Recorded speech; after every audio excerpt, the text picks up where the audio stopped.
Hi, I'm Lisa Campbell, Director of the Berrie Center for the Arts. Welcome to another episode of Bringing Home Berrie. Today we launch a three-part series with Professor Ann LePore. She speaks with recent graduates of Ramapo's Electronic Art and Animation major.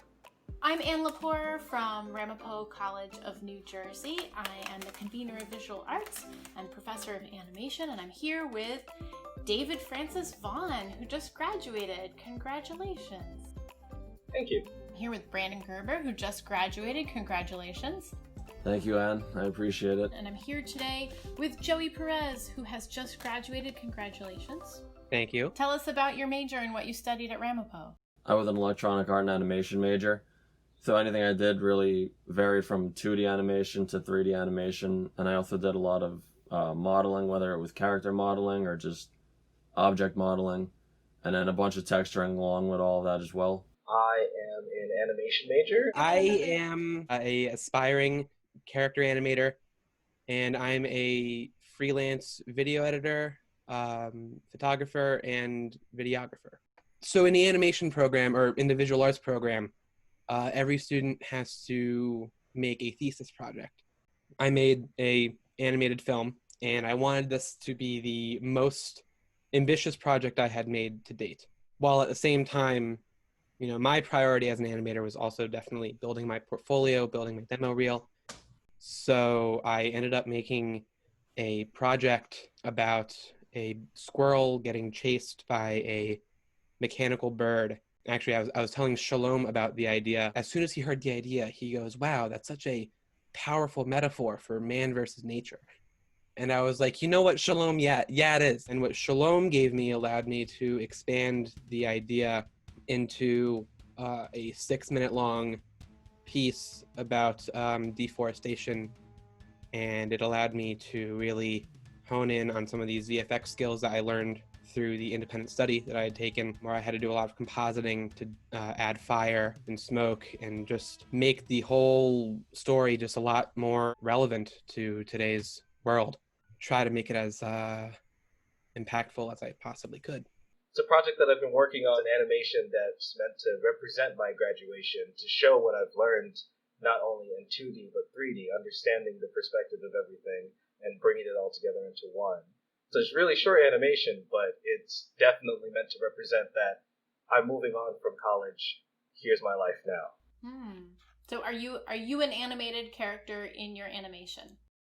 Yes, I am. I am the main point of the animation. Okay. You're our protagonist. Excellent. My thesis is called When the Party's Over. So I found a video that someone made of a cityscape in Cinema 4D. I thought that looked pretty cool. I tried one day just to make a simple skyscraper type thing. I was really liking how it looked, and then I tried rendering it, and it came out pretty nice. And I was debating whether I should try to make a whole entire town. But I thought it would be something beneficial to me. It would be something new. I'd learn a bunch of new things. And I made, I think, 38 models. Wow. So one is just a simple type house. I made a mansion type house. I made apartment buildings. The one skyscraper that I mentioned that I first tried for my first model. And then I also made I designed a park. Then I thought of an idea of having, if I took sections of each, if I took 5 houses for one file, 5 houses for another, and then I did a quick shot through all of them, and then I'm gonna combine all of them in After Effects and have one going this way, then it fades into another going across this way. So you see all the detail with all the buildings themselves. What's your best or most positive takeaway from your 4 years at Ramapo, whether it's an academic experience or a social experience or something else? That would absolutely be my trip to Ghana with Professor Shalom Gorowitz and David Francis-Vaughan. I've worked with Professor Shalom Gorowitz on a young adult novel called The Legend of Nana Ya. I was a illustrator and the book was all about Ghanaian mythology. We even went to Ghana for actual reference and understanding the culture of the people that we were drawing rather than just Googling it. We went to Ghana to present our work at a university. They really loved the project, and they were quite surprised to hear that Americans, no doubt, are working on a project like this, trying to tell a story that just basically came from their history and gods and everything. They normally say, oh, people don't tell it in the right rendition, but this one is very unique in itself, especially for Americans to make it all on their own. So a lot of the research was definitely on the actual story and trying to figure out some more context and some more stuff to add to the story, but definitely being there and, you know, photographing the sites and just getting to walk through the space that these characters would have walked through definitely helped. I was able to see some historic sites, look into the insight of not only the nature of the story, but how people lived there in general, rather than just going off of films and YouTube videos you may see. I actually got to live with them. I actually got to understand their culture and how they do things. Yeah, we'll definitely go back and touch up some of those illustrations and include some things that we didn't necessarily know before, just to make it a little bit more authentic.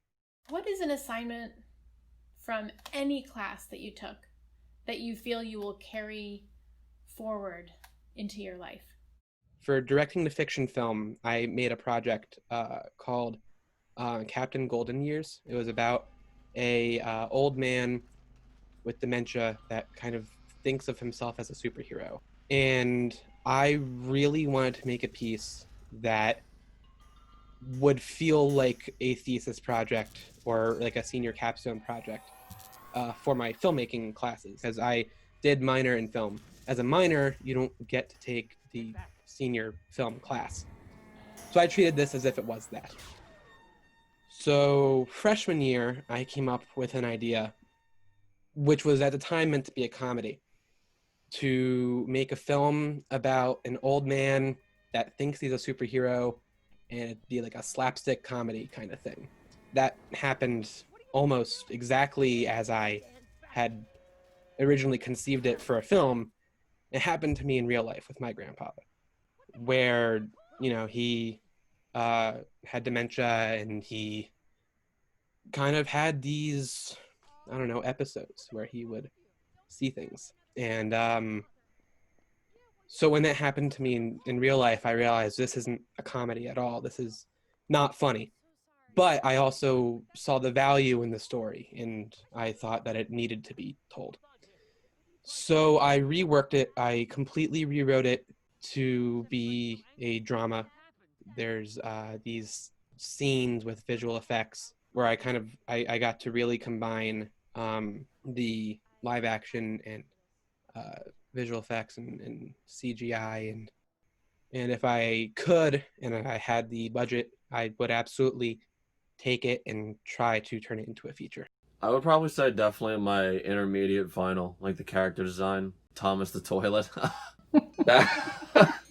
Nobody was knows like- how adorable this character is. That was, I would say by far, that was probably the hardest project that I've, like, in terms of like actually structuring like the skeletal system for it.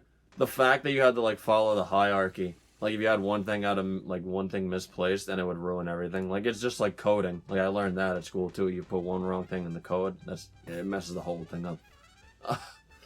I mean, it was definitely fun though, because like building your own character, like when you actually saw it, it was definitely rewarding.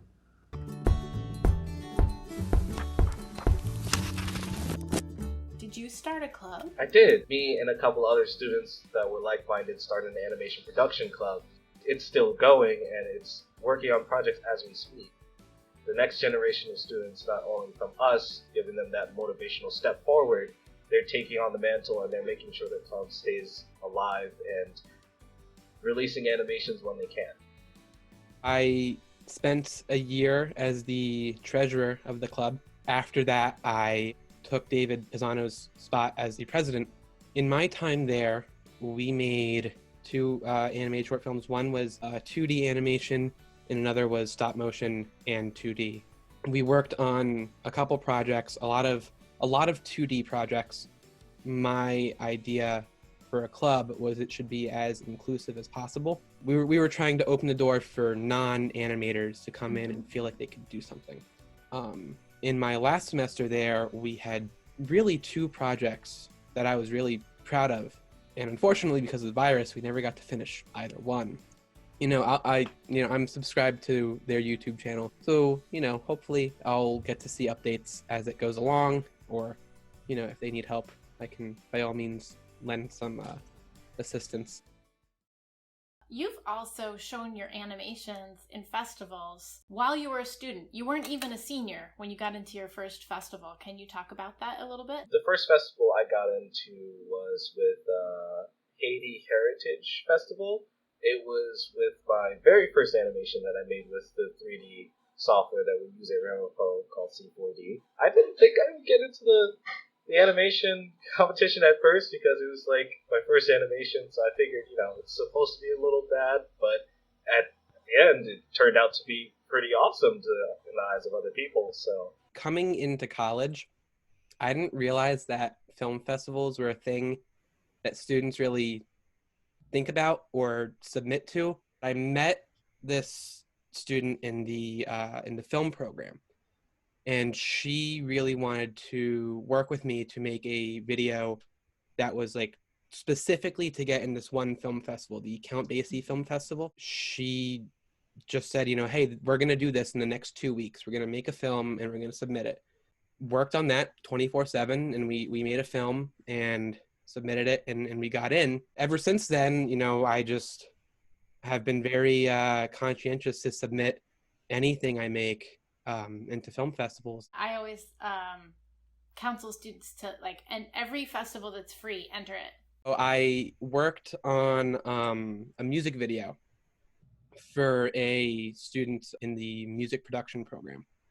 So he wrote his own song. He reached out to me to make an animation for it. So I did. Over the course of 3 months, I worked with 2 other animation students. We created this video. I directed it. We submitted it to a couple places, and this film festival, the Anim Arte Film Festival in Brazil, accepted our film. It was one of 50 international music videos that was selected for this festival. We had our film play there in October of 2019. The time that you're in now, this time between graduating and sort of establishing yourself in a career of your choice, is a strange time for a lot of students. And because you've just graduated and we're in the middle of a pandemic, how are you experiencing this time? How are you using this time? It's definitely like a time that's like up in the air. I mean, it's definitely very, very hard on me. I've sat down and worked on like a million different projects. I definitely want to get into more more house design stuff. I really like the architectural type stuff. I mean, I feel like that's like the direction that I'm going in. I've been taking this time to develop my portfolio more. I've been applying to some different companies. I've been taking this time to network. I've, been using social media to connect to some people that are in the industry and just pick their brains a little bit and get feedback on my work and see what I can improve on. So that's what I've been doing. My plan is actually going exactly as I planned it to be, including the college plan. From entering college and entering film festivals and learning new knowledge for animation softwares for later on, my 5-year plan after graduating was, for one, get a good standing job that I can keep my expenses at bay before I actually get the job that I want. And after that, just work on my craft and apply anywhere that may apply to my craft and just continue adding to my portfolio. What would you tell a young person who's considering going to college for something in a creative field? Definitely keep your mind open, because when you're in a creative field, there's so many things that you can do, and literally day by day you could learn something new and something else that you may have thought you wouldn't have enjoyed as much, but you actually do. When I first started, my main interest was like just pretty much just the modeling. Like the actual animation aspect of it wasn't my complete focus. Literally with the courses that I took there, I learned like a million more things in addition to that. It's like I learned 2D animation, 3D animation, the modeling. I learned video game design. Like there's so many things that you could literally just pile on top of each other and add to like what you know. Definitely a lot, but it's definitely better because it gives you a better background when you're looking for stuff and people see you know how to use a million different programs as opposed to one. Don't limit yourself to just one thing. Like if you're just like drawing, let's say, don't like straight up say like I'm only gonna do drawing. I'm not gonna try painting or something else. If you never know, you might like it. Don't be afraid to do something you don't know how to do. That seemed to be my only setback, because whenever I wanted to do something new with the software, it took me a while to get into it because I felt like I needed like 2 to 3 hours to actually sit down and do things. But in the end, you just start it. Eventually, you'll get to the end. Yeah. Like, there's no time to wait. There's no time to sit down for it. Just do it. Good. You'll figure it out. I go by the "nothing beats a failure but a try" quote that my dad used to tell me when I was young. And there's so many opportunities, so many doors that open, but you never know where any one of them leads. And if you don't try them out, and if you don't try to walk through that door, you'll never know where it went. You'll just be sitting there, just thinking about which door to go through, and eventually those doors will close. So you just take any door that you have. I would say take the initiative to teach yourself as much as you can on your own. I think if you know what you want to do, then just go and learn it. You know, I never thought that I wanted to do animation or even that I wanted to do anything artistic until the middle to end of my junior year of high school. So I spent my entire senior year, I took night classes to learn how to draw. And then once I came to college, that, mentality didn't stop. Now I had access to software, and now I could just keep doing things. I could Google tutorials and watch that before I go to bed, or work on personal projects on top of your schoolwork.